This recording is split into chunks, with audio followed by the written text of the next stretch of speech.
Comscore नुसार आता isakal.com आहे देशातील नंबर 1 ची मराठी न्यूज वेबसाईट. प्रत्येक अपडेटसाठी isakal.com ला नक्की भेट द्या.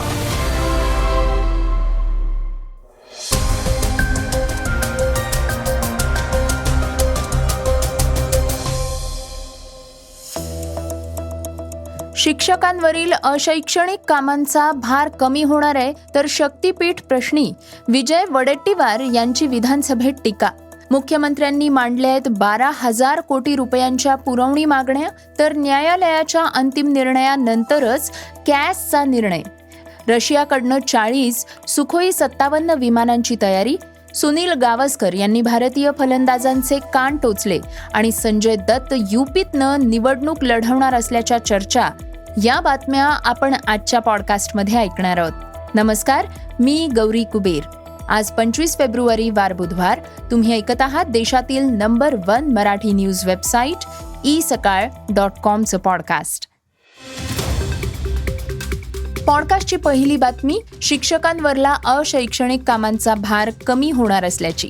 राज्यातल्या शिक्षकांवर सोपवण्यात येणाऱ्या अशैक्षणिक कामांमुळे विद्यार्थ्यांचं शैक्षणिक नुकसान होत असल्याची बाब मान्य करत शिक्षकांवरल्या प्रशासकीय कामांचं ओझं लवकरच कमी करण्यासाठी सरकार निर्णय घेणार असल्याची माहिती शालेय शिक्षण राज्यमंत्री पंकज भोयर यांनी दिली आहे.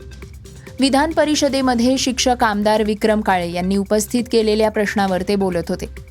विधान परिषदेत झालेल्या चर्चेदरम्यान मंत्री भोयर यांनी स्पष्ट केलं की बालकांचा मोफत आणि सक्तीचा शिक्षणाचा अधिकार अधिनियम 2009 मधल्या कलम 27 नुसार शिक्षकांना केवळ दरवार्षिक जनगणना, आपत्ती निवारण आणि स्थानिक स्वराज्य संस्थांसह संसद व विधानसभा निवडणुकांची कामं करणेच अनिवार्य असणार आहे.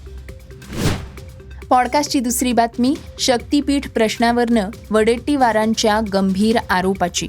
शक्तीपीठ महामार्ग करण्यासाठी राज्य सरकार बळाचा वापर करून जमिनी घेतेय. तुम्ही दमदाटी करून जमिनी घेणार आहात का? शेतकऱ्यांना स्थानबद्ध केलं जात आहे, गावाभोवती पहारे ठेवले जात आहेत. अशा पद्धतीनं महामार्ग करताच कशाला, असा प्रश्न विचारत काँग्रेसचे विधानसभेतले गटनेते आमदार विजय वडेट्टीवार यांनी सरकारवर आरोप करत टीकेची झोड उठवली. मंगळवारी प्रश्नोत्तराचा तास संपल्यानंतर शक्तीपीठ महामार्गासाठी जमिनी संपादित करत असताना पोलीस बळाचा वापर केल्याचा मुद्दा उपस्थित करत नियम 57 अन्वये नोटीस देण्यात आली. यावर बोलताना विजय वडेट्टीवार यांनी सरकारवर जोरदार टीका केली.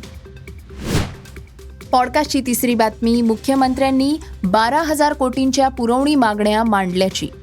वाढत्या महसूल तुटीवर नियंत्रण ठेवण्याचा प्रयत्न करत मुख्यमंत्री देवेंद्र फडणवीस यांनी विधानसभेत 11,995 कोटी 33 लाख रुपयांच्या पुरवणी मागण्या सादर केल्या आहेत. माजी उपमुख्यमंत्री आणि अर्थमंत्री अजित पवार यांच्या निधनानंतर फडणवीस यांनी अर्थ खातं स्वतःकडेच ठेवून घेतलं. त्यामुळे यंदाचा अर्थसंकल्प मुख्यमंत्री फडणवीस सादर करणार आहेत. या पुरवणी मागण्यांनुसार महसुली खर्च एकूण 5,748 कोटी 10 लाख रुपये असून भांडवली खर्च हा 6,003 कोटी 79 लाख रुपये असणार आहे. पॉडकास्टची चौथी बातमी, न्यायालयाच्या अंतिम निर्णयानंतरच कॅसचा निर्णय होणार असल्याची. प्राध्यापकांच्या करिअर ॲडव्हान्समेंट स्कीम अर्थात कारकीर्द प्रगती योजना अर्थात कॅस संदर्भातल्या मागण्यांवर शासन सकारात्मक आहे. न्यायालयाचा अंतिम निर्णय आल्यानंतरच पुढील कारवाई करण्यात येईल, असं उच्च व तंत्र शिक्षण मंत्री चंद्रकांत पाटील यांनी विधान परिषदेत स्पष्ट केलं. आमदार जयंत आसगावकर यांनी उपस्थित केलेल्या प्रश्नाला उत्तर देताना त्यांनी ही माहिती दिली.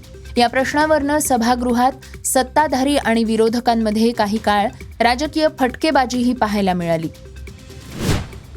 पॉडकास्टची पाचवी बातमी, रशियाकडनं 40 सुखोई 57 विमान खरेदीच्या तयारीची. ऑपरेशन सिंदूर नंतर वर्षभराच्या आतच भारतीय हवाई दलाची ताकद वाढवण्यासाठी केंद्र सरकार रशियाकडनं 5व्या पिढीतील सुखोई Su-57 ही लढाऊ विमानं खरेदी करण्याच्या तयारीत असल्याची चर्चा संरक्षण वर्तुळात सुरू आहे. प्राप्त माहितीनुसार भारतानं हा निर्णय घेतल्यास हवाई दलासाठी अशा 40 विमानांची मागणी रशियाकडे नोंदवली जाऊ शकते. अमेरिकेचं बदलणारं व्यापार धोरण आणि आयात शुल्क यामुळे भारतानं रशियाशी बोलणी सुरू केल्याचं समजतंय. पॉडकास्टची 6वी बातमी. सुनील गावस्कर यांनी भारतीय फलंदाजांचे कान टोचल्याची. अति आक्रमक फलंदाजीचा अहंकार बाजूला ठेवा. समोर असलेल्या परिस्थितीचा आदर करा.